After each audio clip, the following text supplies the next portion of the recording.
పూర్తిగా మీ ఫోకస్ రెండు అంశాల మీదే. ఆ రెండు అంశాలు ఏంటంటే ఒకటి, విడుదల రజనీ మీద కేసు పెట్టాలి, విడుదల రజనీ కుటుంబ సభ్యుల మీద పెట్టాలి, వైఎస్ఆర్ కాంగ్రెస్ పార్టీ కుటుంబ సభ్యులందరి మీద కూడా పెట్టాలి. ఎవ్వరూ కదలాడకూడదు, హింసించాలి, జైళ్ళ దాకా తీసుకువెళ్ళాలి, అక్రమ కేసులు, అక్రమ అరెస్టులు చేయాలి. ఇదొక ఇంట్రెస్ట్ అయితే మీకు ఇంకొక ఇంట్రెస్టు హ్యాపీగా జోబులు నింపుకోవాలి, సామాన్యుల్ని కూడా ఇబ్బంది పెట్టి అక్రమంగా డబ్బులు సంపాదించాలి, మీ జోబులు నింపుకోవాలి. దోపిడీ, అక్రమ సంపాదన, అక్రమ కేసులు, అక్రమ సంపాదన, ఈ రెండింటి మీదే మీ 100% ఫోకస్ ఉంది. దీంట్లో 10% అయినా ఇంత హ్యూజ్ మ్యాండేట్ ఇచ్చారు ఈ జనానికి. వీళ్ళు ఏ సమస్యల్లో ఉన్నారు, ఈ సమస్యల గురించి పట్టించుకుందాం, వీళ్ళకు మేలు చేద్దామని దీంట్లో 10% మీరు పనిచేసినా ఈ నియోజకవర్గం బాగుపడుతుంది. కానీ ఇవేవి పట్టవు, ఇవేవి మీకు పట్టట్లేదు.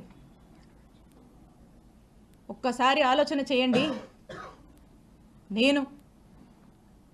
మేము అధికారంలో ఉన్నప్పుడు, నేను ఎమ్మెల్యేగా ఉన్నప్పుడు, నేను మంత్రిగా ఉన్నప్పుడు, ఒక్కసారి 2014 నుంచి 2019 వరకు మీరు చేసినటువంటి అక్రమాలు, ఇల్లీగల్ యాక్టివిటీస్, మీరు చేసినటువంటి స్కాములు, మీరు చేసినటువంటి పాపాలు, ఇవన్నీ ఏంటా అని ఇక్కడున్నటువంటి ఒక సామాన్య జర్నలిస్టు మిమ్మల్ని ప్రశ్నిస్తే, జర్నలిస్టు మర్డర్ల దాకా కూడా మీరు చేసినటువంటి పాపాల గురించి నేను ఒక్కరోజు ఆలోచించుంటే ఏమైండేవాళ్ళు పుల్లారావు గారు? మీరు ఏమైండేవాళ్ళు? ఒక్కసారి ఆత్మవిమర్శ చేసుకోండి. నా మీద పెట్టిస్తారా కేసులు? మా నాయకుల్ని వేధిస్తారా? వైఎస్ఆర్ కాంగ్రెస్ పార్టీని గొంతు నొక్కేస్తారా ఇక్కడ మీరు? ఇవేమి సాగవు, ఇవేమి కుదరవు. ఈరోజు మీరు చేస్తుంది ఏందా అంటే ఇలాంటివన్నీ ప్రోత్సహిస్తూ వాట్ నాట్ ఈరోజు నియోజకవర్గంలో వాట్ నాట్ జరుగుతుందండి. ఈరోజు ప్యాకెట్ నడుస్తుంది, గ్రానైటు, గ్రావెలు, సెటిల్మెంట్లు, అక్రమాలు, ఇల్లీగల్గా ఎలా డబ్బులు సంపాదించాలి, బార్ షాపులు, బెల్ట్ షాపులు, ఇవో ఇలా చెప్పుకుంటూ పోతే చాలా ఉన్నాయి. సరే, జనం ఆశపడో సూపర్ 6, సూపర్ 7 అని చెప్పారు, మాయమాటలు చెప్పారు. సరే చూద్దాంలే అనుకున్నారు. ఇంత పెద్ద మ్యాండేట్ మీకు ఇచ్చారు ఈ రాష్ట్రంలో. మేము కూడా అనుకున్నాం, ఓకే మేము మంచి చేసి ఓడిపోయాం, గెలుపోవటమి సహజమే, చూద్దాం ఏ మేరకు ఈ ప్రభుత్వం ప్రజల ఎక్స్పెక్టేషన్స్కి తగ్గట్టుగా పనిచేస్తుంది చూద్దామని మేము చూస్తున్నాం. చాలా క్రమశిక్షణగా, చాలా పద్ధతిగా మా నాయకుడు చూపించినటువంటి బాటలో ప్రజలకు మేలు చేస్తూ నడవడమే మాకు తెలుసు. ఇలా మీలాగా చీప్ ట్రిక్స్, ఈ చీప్ పాలిటిక్స్, ఎవడనో పెట్టి ఏదేదో చేస్తామంటే నేను ఒకటే చెప్తా ఉన్నా. నాకు నవ్వొస్తుంది పుల్లారావు గారు, ఎందుకో చెప్పనా? నా రాజకీయ అనుభవం 7 ఏళ్ళు. నా 7 ఏళ్ల రాజకీయ అనుభవం ముందు మీ 25 ఏళ్ల రాజకీయం తల జించుకుంది ఈ రోజుతో అనిపిస్తుంది.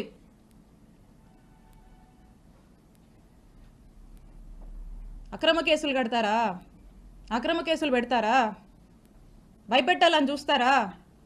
మీరు నన్ను కానీ, మా కుటుంబ సభ్యుల్ని కానీ, మా నియోజకవర్గ ప్రజల్ని కానీ, అండ్ ఎస్పెషలీ మా వైఎస్ఆర్ కాంగ్రెస్ పార్టీ నాయకుల్ని, కార్యకర్తల్ని, వైఎస్ఆర్ కాంగ్రెస్ పార్టీ కుటుంబ సభ్యులు, ఇక్కడ ఉన్న వాళ్ళందరినీ కూడా, కుటుంబ సభ్యులందరినీ కూడా బెదిరించి, భయపడి, అక్రమ కేసులు పెట్టి, అక్రమ అరెస్టులు చేస్తే ఎవ్వరం భయపడం. మీరు పెట్టిన ప్రతిసారి ఇంకా బలంగా ఎదుర్కొంటాం, ఇంకా బలంగా నిలబడతాం, ముందుకు వెళుతాం. మీరు అనుకుంటున్నారేమో ఇంకో 4 ఏళ్ళు కదా అంటే, వింటున్నాంలే వాళ్ళు చెప్తుంటే, ఇంకో 4 ఏళ్ళు కదా హ్యాపీగా వీలైనంత అవకాశం ఉన్నంత వరకు దోపిడీ చేసి, ఇల్లీగల్ పనులన్నీ చేసి, జోబులు నింపుకొని, ఓ బ్యాగ్ నుండి సంపాదించుకొని రిటైర్ అయిపోదాం అనుకుంటున్నట్టున్నారు. ఇప్పటి నుంచి మొదలుపెట్టినా నేను ఇంకో 30 నుంచి 40 సంవత్సరాలు రాజకీయాలు ఇక్కడే చేస్తాను. గుర్తుపెట్టుకోండి, 30 నుంచి 40 సంవత్సరాలు ఆ దేవుడు చల్లగా చూస్తే మీరెక్కడున్నా, ఏ ఊళ్ళో దాక్కున్నా మిమ్మల్ని లాక్కొచ్చేది ఖాయం. వడ్డీతో సహా విత్ ఇంట్రెస్ట్ నీకు తిరిగిస్తాం.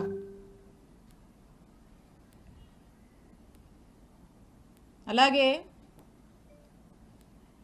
కొంతమంది ఈయనను చూసుకొని, అధికారులను చూసుకొని అర్జెంటుగా కయ్యానికి కాలు దూకుందామని చెప్పి వార్డుల్లో, గ్రామాల్లో మా వైఎస్ఆర్ కాంగ్రెస్ పార్టీకి సంబంధించినటువంటి యాక్టివిస్టులు, నాయకులు కావచ్చు, కార్యకర్తల మీద కావచ్చు, ఏదో కాలు దూకి ముందుకొచ్చి పిచ్చి పిచ్చి కట్టుకథలల్లి కేసులు పెడదాము, గొడవలు పెట్టుకుందామని ముందుకు దూకుతున్నారేమో.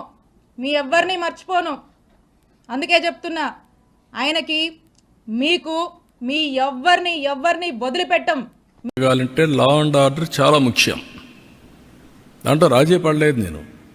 Faction leaders, communal violence, Naxalites violence, rowdyism చాలా నిర్మోహమాటంగా అణిచివేశాను. ఇటీవల కాలంలో ఏమైంది?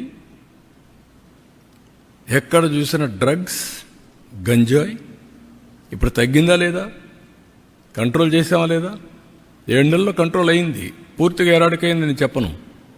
నేను ఇప్పుడు కూడా చెప్తున్నా మళ్ళీ, ఈ రాష్ట్రంలో ఎవరైనా గంజాయి పండిస్తే మాత్రం అది లాస్ట్ డే. ఎవరైనా ఆడబిడ్డల జోలికి వస్తే లాస్ట్ డే.